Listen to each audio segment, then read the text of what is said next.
Hello everyone. Today I am take the lecture on TYBSc Microbiology Semester 5, Unit 5, Paper 503. In our last lecture we discussed about the growing and the harvesting of the cell. Now we discuss about the preparation of the cell extract. કે last lecture ની અંદર આપણે શું કર્યું હતું તો કે growing and the harvesting of the cell. એટલે સેલ છે જેનો આપણે એઝ અ ડીએનએ સોર્સ તરીકે યુઝ કરવાનો હતો તો એ સેલને ગ્રો કરાવવાતા અને ગ્રો થયા પછી કઈ રીતે એને હાર્વેસ્ટ કરવા. હાર્વેસ્ટ મીન્સ કલેક્ટ કરવા સેલને આપણે સ્ટડી કર્યું હતું. Now we discuss about the preparation of the cell extract કે સેલનું જે એક્સટ્રેક્ટ કરે મીન્સ સેલનું જે અંદરનું મટીરિયલ છે એને કઈ રીતે પ્રિપેર કરવું. The bacterial cell is enclosed in the cytoplasmic membrane and surrounded by the rigid cell wall. એટલે શું કે છે બેક્ટેરિયલ સેલ વોલ છે એ એન્ક્લોઝડ એટલે પેક થયેલી હોય છે. પેક એન્ક્લોઝ મીન્સ ક્લોઝ થયેલી હોય છે. Pack in the cytoplasmic membrane કે સાયટોપ્લાઝમિક મેમ્બ્રેન એટલે સાયટોપ્લાઝમની એક મેમ્બ્રેન દ્વારા પેક થયેલી હોય છે and surrounded by the rigid cell wall અને એની ફરતે છે એક રિજિડ એટલે સખત સેલ વોલ આવેલી હોય છે. The barriers have to be disrupted to release the cell component. એટલે શું કે છે the barrier એટલે અવરોધ. બેરિયર એટલે અવરોધ કે જે અહીં અવરોધ આપણે કહી શકીએ છે સાયટોપ્લાઝમિક મેમ્બ્રેન છે. ધારો કે નોર્મલી આ તમારો સેલ છે તો સેલની આ મેમ્બ્રેનથી સાયટોપ્લાઝમિક મેમ્બ્રેન કહેવાય. સાયટોપ્લાઝમિક મેમ્બ્રેનની ઉપર એક સેકન્ડ મેમ્બ્રેન આવેલી હોય છે. એ મેમ્બ્રેનને કીધી છે આપણે રિજિડ સેલ વોલ. આ સાયટોપ્લાઝમિક મેમ્બ્રેન છે. સાયટોપ્લાઝમિક મેમ્બ્રેનની ઉપર એક બીજી મેમ્બ્રેન આવેલી હોય છે અને સેલ વોલ કહેવાય છે. તો સેલની અંદરનું જે આ બધું મટીરીયલ છે એને બહાર રિલીઝ કરવું છે અથવા તો આઉટસાઇડ લઈ આવવું છે તો એને કરવા માટે આ બે છે અવરોધ છે અથવા તો બેરિયર છે. તો બેરિયર છે ને રિમૂવ કરવા પડે. હાઉ ટુ બી ડિસ્ટર્બેડ એટલે તોડવા પડે. To release the cell component કે સેલનું અંદરનું કમ્પોનન્ટ છે એને રિલીઝ કરવા માટે બેરિયર છે ને ડિસ્ટર્બેડ કરવા પડે છે અથવા તો તોડવા પડે. Chemical method are most commonly used with the bacterial cell when the object is DNA preparation. શું કહે છે તો કે જ્યારે ઓબ્જેક્ટ એટલે સેમ્પલ આપણું અથવા તો ઓબ્જેક્ટ એટલે આપણું સેમ્પલ કે જેને આપણે ડીએનએ પ્રિપરેશન કરવું હોય ત્યારે મોસ્ટલી બેક્ટેરિયલ સેલ વોલ છે એને ડિસ્ટર્બ કરવા માટે કેમિકલ મેથડ યુઝ થાય છે. કેમિકલ મેથડ એટલે શું તો કે ડિફરન્ટ કેમિકલ છે એનો યુઝ કરીને બેક્ટેરિયલ સેલ વોલ છે એનું લાઇસિસ કરવામાં આવે છે અથવા તો સેલ વોલ છે એને બ્રેક કરવામાં આવે છે. Chemical lysis generally involve one agent attracting the cell wall and disturbing the cell membrane. શું કહે છે તો કે chemical lysis એટલે બ્રેકડાઉન કરવું. લાઇસિસ એટલે બ્રેકડાઉન કરવું. હવે કેમિકલ લાઇસિસ એટલે થ્રુ ધી બ્રેકડાઉન પણ કોના દ્વારા થ્રુ ધી કેમિકલ કે કેમિકલ દ્વારા લાઇસિસ કરવાનું હોય તો એને શું થાય તો કે જનરલી ઇન્વોલ્વ વન એજન્ટ કે કોઈ એક પ્રકારનું કેમિકલ એજન્ટ ઇન્વોલ્વ થાય છે attacking the cell wall કે જે સેલ વોલ ઉપર એટેક કરે છે and disrupting the cell membrane અને શું કરે છે સેલ વોલ ઉપર એટેક કરે છે અને સેલ મેમ્બ્રેન છે ને ડિસ્ટર્બ કરે છે અથવા તો તોડે છે. Weakening of the cell wall is usually brought about by the lysozyme imidamine and the tetraacetate or the combination of the both. એટલે શું કહે છે તો કે સેલ વોલ છે ને વીક કરવા માટે નબળી કરવા માટે અથવા તો તોડવા માટે છે કે એક તો પ્રકાર તમારું લાઇસોઝાઇમ એન્ઝાઇમ યુઝ થાય છે. સેકન્ડ કીધું છે ઇથાઇલ ઇનિડિયામાઇન યુઝ થાય છે એન્ડ થર્ડ વન કીધું છે ટેટ્રાએસિટેટ. ત્રણ તો કેમિકલના નામ કીધા છે. આ લાઇસોઝાઇમ છે એક પ્રકારનો એન્ઝાઇમ છે. આ ત્રણ કેમિકલ છે એનો યુઝ થાય છે સેલ વોલ છે એનું લાઇસિસ કરવામાં આવે. કાં તો સિંગલ યુઝ કરી શકાય અથવા તો એવું નથી કરવું તો કે કોમ્બિનેશન ઓફ ધી બોથ અથવા તો બધાનું કોમ્બિનેશન છે એ યુઝ કરીને સેલ વોલ છે એનું લાઇસિસ કરી શકાય. આ તો સેકન્ડ સ્ટેપ. હવે ત્યાર પછી છે થર્ડ સ્ટેપ. હવે એક વખત સેલ વોલ લાઇસિસ થઈ ગયા પછી સેલનું જે બધું કમ્પોનન્ટ છે એ બહાર નીકળી ગયું. સેલનું જે એક્સટ્રેક્ટ છે એ બહાર નીકળી ગયું. ત્યાર પછી શું કરવાનું તો કે સેલ એક્સટ્રેક્ટ છે. ધારો કે નોર્મલી આ તમારો સેલ છે તો સેલ અહીંથી લાઇસ થઈ ગયો એટલે સેલ તૂટી ગયો તો સેલનું જે બધું કમ્પોનન્ટ છે આ રીતે બહાર નીકળી ગયું. તો સેલના કમ્પોનન્ટની અંદર ડીએનએ હશે, આરએનએ હશે, પ્રોટીન હશે, બીજું કંઈ બી મટીરિયલ હશે. તો એ બધું શું છે તો કે એ આપણે જોઈએ છે ખાલી ડીએનએ. તો ડીએનએ ને ત્યાર પછી થર્ડ સ્ટેપ ની અંદર ડીએનએ છે ને પ્યુરિફાઈડ કરવું પડે. પ્યુરિફિકેશન એટલે શું તો કે ઓન્લી તમારે ડીએનએ જોઈએ છે તો ડીએનએ જ તમને મળવું છે. વધારાના જે કમ્પોનન્ટ છે ને રિમૂવ કરવાના. તો એ થર્ડ સ્ટેપ ની અંદર purification of the DNA from the cell Excel.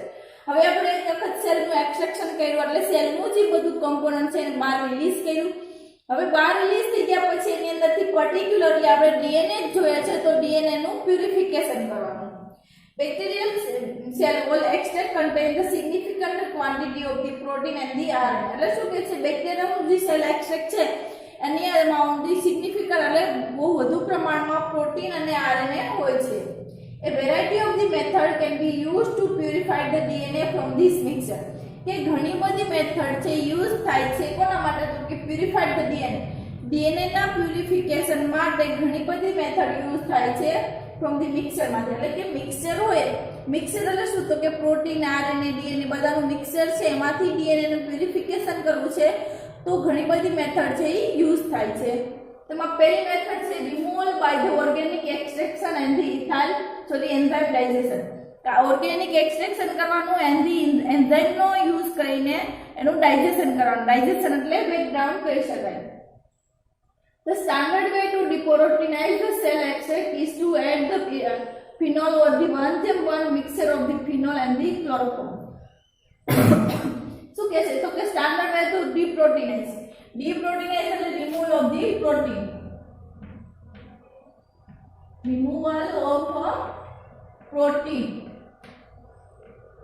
કે પ્રોટીન ડિપ્રોટીનાઇઝ કરવું એટલે પ્રોટીન રિમૂવ કરવું. તો કે પ્રોટીનને રિમૂવ કરવા માટેની જે સ્ટાન્ડર્ડ મેથડ છે કઈ છે સેલ એક્સટ્રેક્શન ની અંદર તો કે એડ ધી ફિનોલ. કે ફિનોલ નું એડિશન કરવાનું અથવા તો એવું નથી કરવું તો કે 1:1 રેશિયાની અંદર મિક્સચર ની અંદર ફિનોલ અને ક્લોરોફોર્મ નું એડિશન કરવાનું. કાં તો પ્રોટીન રિમૂવ કરવા માટે કાં તો સેલ એક્સટ્રેક્ટ ની અંદર ઓન્લી ફિનોલ એડ કરવાનું અથવા તો ફિનોલ એડ નથી કરવું તો 1:1 રેશિયાની અંદર ફિનોલ અને ક્લોરોફોર્મ લેવાનું. The organic solvent precipitate the protein but leave the nucleic acid. એટલે શું કહે છે ઓર્ગેનિક સોલ્વન્ટ ફિનોલ અને ક્લોરોફોર્મ એક પ્રકારના ઓર્ગેનિક સોલ્વન્ટ છે તો એ ઓર્ગેનિક સોલ્વન્ટ શું કરશે તો કે પ્રેસિપિટેટ કરી નાખશે. પ્રેસિપિટેટ એટલે ટુકડા, પ્રોટીનના નાના નાના ફ્રેગમેન્ટ બની જશે અથવા તો ટુકડા કરી નાખશે protein but leave the nucleic acid. પણ ન્યુક્લિક એસિડ એમનામાં જ રહેશે કે ન્યુક્લિક એસિડ ની અંદર કંઈ બી અફેક્ટ નહીં થાય. Extraction is mixed generally with the solvent and add the layer then separated by the centrifugation. એટલે શું કહે છે આખું એક્સટ્રેક્ટ બન્યું છે અને જનરલી વિથ ધ સોલ્વન્ટ પછી એની અંદર સોલ્વન્ટ એડ કરવાનું અને લેયર જે સેપરેટ થાય then the layer separated by the centrifugation. એટલે અલગ અલગ સોલ્વન્ટના લેયર છે ને એક્સટ્રેક્ટ કરવાના સેન્ટ્રીફ્યુગેશન પ્રોસેસ દ્વારા. The precipitated protein molecule are left as a white coagulate mass at the interfere between the aqueous and the organic solvent. એટલે protein જો precipitation થયું હશે તો પ્રેસિપિટેટેડ પ્રોટીન છે એનું કોએગ્યુલેશન થઈ જશે ઇન્ટરફેસ ની અંદર. ત્રણ લેયર બન્યા હશે, ઉપરનું લેયર હશે ઓર્ગેનિક હશે, સેકન્ડ હશે ઇન્ટરફેર લેયર હશે અને થર્ડ વન હશે ઈ એક્યુએસ લેયર હશે. તો ઇન્ટરફેસ ની અંદર પ્રોટીન છે એનું કોએગ્યુલેશન હશે and the aqueous layer and organic layer બે અલગ અલગ હશે.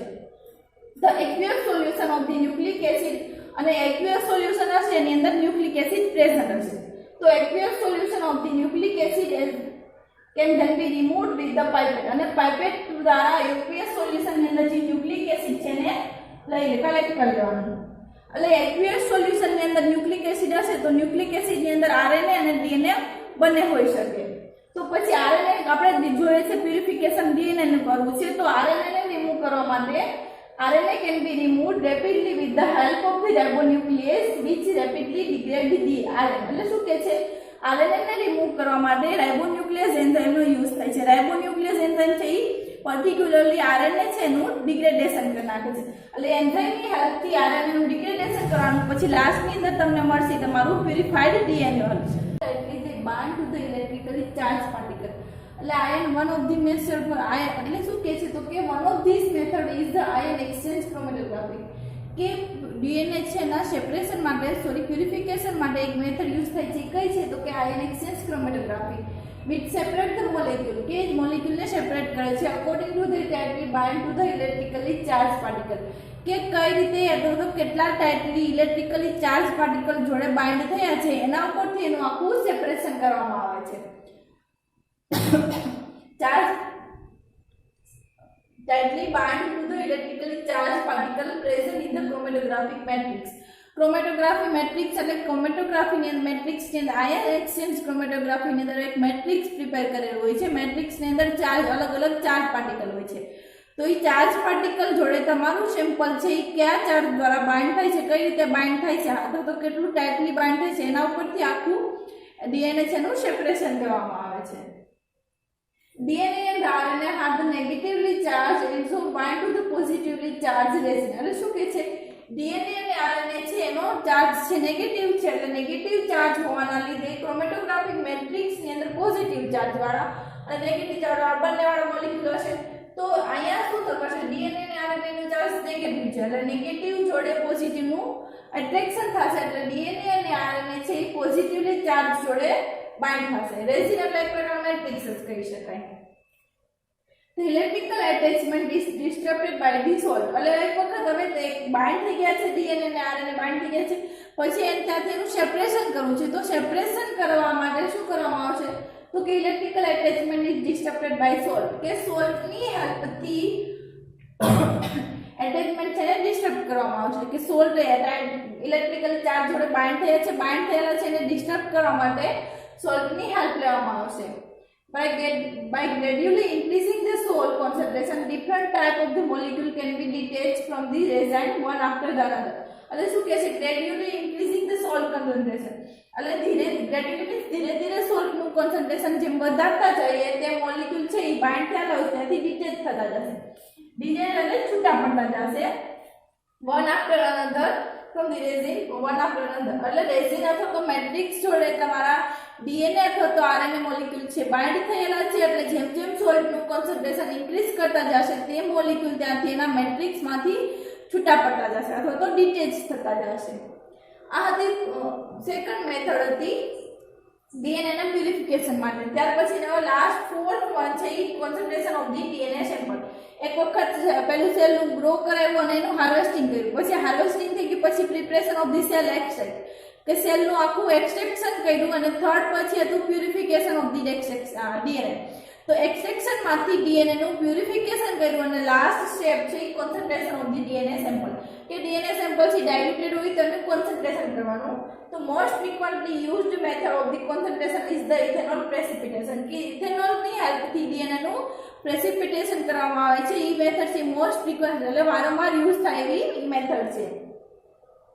In the presence of the salt and at the temperature of the -20°C or less, absolute ethanol efficiently precipitated the nucleic acid. એટલે શું કહે છે, presence of the salt, કે salt ની presence માં and the second શું કીધું છે, તો કે -20°C અથવા તો એના કરતા ઓછા ટેમ્પરેચરે અને salt ની presence માં absolute ethanol છે એ ન્યુક્લિક એસિડ છે એનું પ્રેસિપિટેશન કરશે.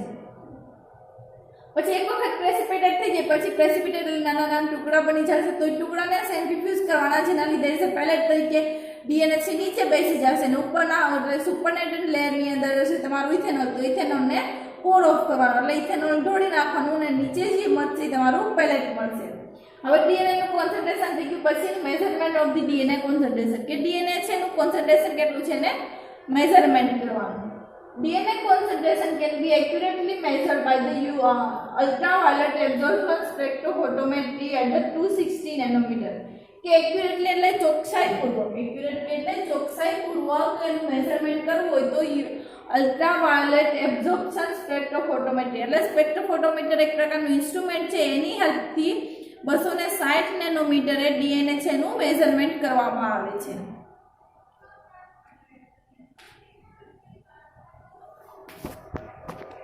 ત્યાર પછી છે એપ્લિકેશન ઓફ જીનેટિક એન્જિનિયરિંગ. તો genetic engineering is defined as, definition આપી તો કઈ રીતે આપી શકાય, તો કે genetic engineering is defined as the changing of the Jean.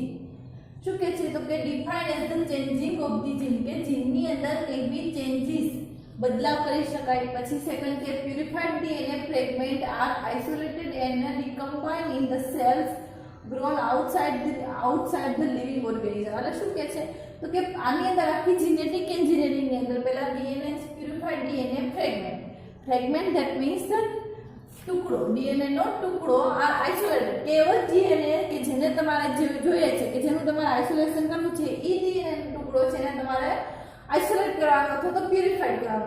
R isolated and એક વખત પ્યુરિફાઈડ થઈ જાય, આઇસોલેટેડ થઈ જાય પછી ત્યાર પછી શું કરવાનું એન્ડ રિકમ્બાઇન્ડ એટલે ફરીથી જોઈનિંગ કરવું. ધારો કે આ તમારું આખું ઓર્ગેનિઝમ છે, ઓર્ગેનિઝમમાંથી તમને આટલો ડીએનએનો ટુકડો હતો તો અહીંથી તમે કટ કર્યા પછી એનું આઇસોલેશન કર્યું અને પ્યુરિફિકેશન કર્યું. પ્યુરિફિકેશન એટલે શું? તો કે તમને જેટલો ફ્રેગમેન્ટ જોઈતો તો એટલો જ ફ્રેગમેન્ટ જોઈએ, વધારાનો ફ્રેગમેન્ટ ના આવે. તો એ રીતે એનું પ્યુરિફિકેશન કર્યું. પ્યુરિફિકેશન થઈ ગયા પછી એને પાછું રિકમ્બાઇન્ડ કર્યું. રિકમ્બાઇન્ડ એટલે શું? તો કે આ એક ઓર્ગેનિઝમમાંથી મારે જીનના ટુકડાને અથવા તો ડીએનએ બીજા ઓર્ગેનિઝમની અંદર ઇન્સર્ટ કરાવવું છે. તો બીજા ઓર્ગેનિઝમની અંદર આટલી જ ડીએનએ છે હું અહીંયા ઇન્સર્ટ કરીશ. તો આ થયું ને રિકમ્બાઇન્ડ થયું. તો રિકમ્બાઇન્ડ meaning the cells grow outside of the living organism. પછી સેલ છે ને લિવિંગ બહારની સાઈડ છે અથવા તો ઇન વિટ્રો કન્ડિશનની અંદર અથવા તો લેબ કન્ડિશનની અંદર એને ગ્રો કરાવવામાં આવે છે. હવે ત્યાર પછી એપ્લિકેશન છે in the genetic engineering the genotype can be modified in the directed predetermined way. શું કે છે? તો કે જીનોટાઇપ એટલે જીનના કેરેક્ટર કે જીનોટાઇપ છે ને મોડિફાઈડ કહી શકાય. કોના મોડિફિકેશન મીન્સ ચેન્જીસ કહી શકાય. ચેન્જ જેનેટિક એન્જિનિયરિંગ દ્વારા જીનોટાઇપ છે ને અંદર ચેન્જીસ કરી શકાય. કોના દ્વારા? તો કે ડાયરેક્ટેડ પ્રીડિટરમાઇન્ડ વે. પ્રીડિટરમાઇન્ડ એટલે પહેલા તમે ડિસાઈડ કરી શકો, ડિસાઈડ કરી દો કે મારે આ રીતનું જીન છે, આ કોઈને મોડિફાઈડ કરવું છે અથવા તો ચેન્જીસ કરવું છે. તો પહેલા એક વખત આખે તમે પ્રોટોકોલ બનાવી દો. પ્રોટોકોલ વાઇઝ તમે આખું એને ચેન્જીસ છે અથવા તો એની અંદર મોડિફિકેશન છે એ કરી શકો. It does not involve the many crosses કે એની અંદર ઘણા બધા ક્રોસીસ કરવા પડે એવું જરૂરી નથી. પહેલી મેથડ હતી પહેલા નોર્મલી જેનેટિક એન્જિનિયરિંગ જ્યારે નહોતી અથવા તો જીન ક્લોનિંગ નહોતું ત્યારે સંવર્ધન અથવા તો બ્રીડિંગ મેથડ થતી હતી. તો બ્રીડિંગ મેથડની અંદર શું થતું હતું કે પ્લાન્ટની અંદર અને એનિમલની અંદર બ્રીડિંગ મેથડ છે ઇન્વોલ્વ થતી હતી. પણ એને શું કરવાનું હતું કે બ્રીડિંગ મેથડની અંદર પહેલા એક વખત તો એને ગ્રો કરાવવાનો, ગ્રો થઈ ગયા પછી એની અંદર નવું જે જીન છે ને ઇન્સર્ટ કરવાનું, પછી ઇન્સર્ટ થયા પછી પાછા એને ગ્રો કરાવવાના અને જોવાનું તમને જે જીન જોઈતું હતું એની અંદર થયું છે કે નહીં અથવા તો એની અંદર ગ્રો થયું છે કે ડેવલપ થયું છે કે નહીં જોવાનું. તો એના માટે ઘણા બધા પ્રોસેસ આવતા હતા. પણ અહીંયા જેનેટિક એન્જિનિયરિંગ છે એની અંદર એટલા બધા પ્રોસેસ છે એ ઇન્વોલ્વ થતા નથી. The chances of the perfect combination is greater. કે પરફેક્ટ કોમ્બિનેશન છે કે તમે જે એક વખત કોમ્બિનેશન કર્યું છે, કોમ્બિનેશન એટલે એકમાંથી ડિઝાયર ડીએનએ લીધું અને બીજા ઓર્ગેનિઝમની અંદર કમ્બાઈન કર્યું તો એ કોમ્બિનેશન થયું છે અને આ ચાન્સીસ છે પરફેક્ટ કોમ્બિનેશન આ ગ્રેટર હોય છે, મીન્સ સારા હોય છે અથવા તો વધુ હોય છે. It is possible to transfer the gene between the organisms that are the totally unrelated. કે જેનેટિક એન્જિનિયરિંગની હેલ્પથી તમે ટ્રાન્સફર કરી શકો છો જીન between the organism કે અલગ અલગ organism that are totally unrelated કે અલગ અલગ એકબીજાથી સાવ અનરિલેટેડ એટલે એકબીજા જોડે કંઈ બી રિલેશન જ નથી એવા સાવ ઓર્ગેનિઝમમાંથી પણ જીન તમે ટ્રાન્સફર કરી શકો છો. એક્ઝામ્પલ તરીકે કીધું છે For example, a gene from the human can be introduced into the bacteria. કે એક્ઝામ્પલ તરીકે કીધું છે હ્યુમનનો કોઈ બી જીનનો પાર્ટ છે એને તમે લઈને બેક્ટેરિયાની અંદર ઇન્ટ્રોડ્યુસ કરી શકો છો અથવા તો બેક્ટેરિયાની અંદર ઇન્સર્ટ કરી શકો છો. પણ કોના દ્વારા? તો કે જેનેટિક એન્જિનિયરિંગ દ્વારા. So the genetic engineering has enhanced our ability to modify the genotype of an organism. એટલે શું થાય છે તો કે એક વખત આપણે અનરિલેટેડ ઓર્ગેનિઝમ છે, અનરિલેટેડ એટલે એકબીજા જોડે કંઈ બી સંબંધ જ નથી છતાં પણ આપણે એની અંદર એના જીનોટાઇપ છે અથવા તો એની અંદર જીન એડિશન કરીને જીનોટાઇપની અંદર ચેન્જીસ કરી શકીએ છીએ. તો જેના લીધે શું કહે છે તો કે genetic engineering has the enhance એટલે વધારો કરવો. और एबिलिटी એટલે ક્ષમતા ટુ મોડિફાઈ. તો જેનેટિક એન્જિનિયરિંગની લીધે આપણી એબિલિટી એટલે આપણી ક્ષમતાની અંદર વધારો થયો છે અને શું કહે છે જીનોટાઇપ ઓફ ઓર્ગેનિઝમ. એટલે જેના લીધે આપણે આપણા કોઈ બી ઓર્ગેનિઝમના જીનોટાઇપ છે એની અંદર પણ આપણે મોડિફિકેશન કરી શકીએ છીએ અથવા તો ચેન્જીસ કરી શકીએ છીએ. કે જેનેટિક એન્જિનિયરિંગની અંદર અલગ અલગ ઇનરિલેટેડ ઓર્ગેનિઝમ હોય તો બી એની અંદર જીન છે એને ટ્રાન્સફર કરી શકીએ છીએ જેના લીધે કે જેનેટિક એન્જિનિયરિંગના લીધે આપણે એની અંદર આપણી એબિલિટીની અંદર વધારો કરીને અનરિલેટેડ ઓર્ગેનિઝમના જીન પણ ટ્રાન્સફર કરી શકીએ છીએ અને એના જીનોટાઇપ છે ઓર્ગેનિઝમના એની અંદર મોડિફિકેશન કરી શકીએ છીએ. ત્યાર પછી શું કહે છે તો કે nowadays genetic engineering technique are applied in the agricultural, medicine, industry and the forensic science. એટલે અત્યારના જમાનામાં જેનેટિક એન્જિનિયરિંગ જે છે એ ટેકનિક છે કઈ કઈ જગ્યાએ એપ્લાય કરવામાં આવે છે તો કે ઇન ધ એગ્રીકલ્ચરલ, તો એગ્રીકલ્ચરલ ફિલ્ડની અંદર યુઝ થાય છે, સેકન્ડ છે મેડિસિનની અંદર, થર્ડ છે ઇન્ડસ્ટ્રીયલ લેવલની અંદર and the fourth one is the forensic science. કે અલગ અલગ એગ્રીકલ્ચર કીધું, ફોરેન્સિક સાયન્સ કીધું, મેડિસિન કીધું અને ઇન્ડસ્ટ્રી લેવલ, આ બધા લેવલે અત્યારે જેનેટિક એન્જિનિયરિંગનો યુઝ થાય છે. The application can be divided into the three group. એટલે શું કહે છે જે આ એપ્લિકેશન બની છે એને 3 ગ્રુપની અંદર ડિવાઈડ કરવામાં આવી છે. અલગ અલગ જગ્યાએ એપ્લિકેશન થાય છે એની યુઝ થાય છે, તો અલગ અલગ લીધે 3 ગ્રુપની અંદર એનું ડિવિઝન કરવામાં આવ્યું છે. તો પહેલું છે genetic engineering of the micro organism. Genetic engineering of the micro organism એટલે શું, અહીંયા તો માઇક્રો ઓર્ગેનિઝમની અંદર પર્ટિક્યુલરલી માઇક્રો ઓર્ગેનિઝમના જીનોટાઇપની અંદર ચેન્જીસ કરીને નવા ઓર્ગેનિઝમ છે અથવા તો મોડિફાઈડ ઓર્ગેનિઝમ છે એનું ડેવલપમેન્ટ કરવામાં આવે છે. સેકન્ડ છે genetic engineering of the plant, કે પ્લાન્ટની અંદર જેનેટિકલી મોડિફિકેશન કરીને ઓર્ધી ચેન્જીસ કરીને પ્લાન્ટ છે જેની અંદર રોગ પ્રતિકારક શક્તિ વધુ હોય, કે પ્લાન્ટને ઓલું એક્ઝામ્પલ તરીકે કહું તો ઓલું બીટી કપાસ કે બેસિલસ thuringiensis નામના ઓર્ગેનિઝમ છે જેના લીધે પ્લાન્ટના કપાસના ક્રોપને અથવા તો કપાસના જે પ્લાન્ટ છે એને વધુ ઓર્ગેનિઝમનું ઇન્ફેક્શન લાગતું હતું, અથવા તો એના દ્વારા જેનેટિક એન્જિનિયરિંગની હેલ્પથી બીટી બેસિલસ thuringiensis ઓર્ગેનિઝમના પ્લાન્ટની અંદર ઇન્સર્ટ કરવામાં આવે જેના લીધે કપાસની અંદર નવો કપાસ ડેવલપ થયો એને બીટી કપાસ કહેવામાં આવે છે. ત્યાર પછી છે genetic engineering animal and the human health care. તો જેનેટિક એન્જિનિયરિંગ કોની અંદર તો કે એનિમલની અંદર હેલ્પ યુઝ કરવામાં આવે છે અને હ્યુમન હેલ્થ કેરની અંદર. હ્યુમન હેલ્થ કેરની અંદર કઈ રીતે તો કે નવી નવી મેડિસિન ડેવલપ કરવામાં આવે છે, અને એનિમલની અંદર તો શું કહે છે તો કે લેબોરેટરી કન્ડિશનની અંદર નવા ટીસ્યુ છે એનિમલના એ ડેવલપ કરવા માટે પણ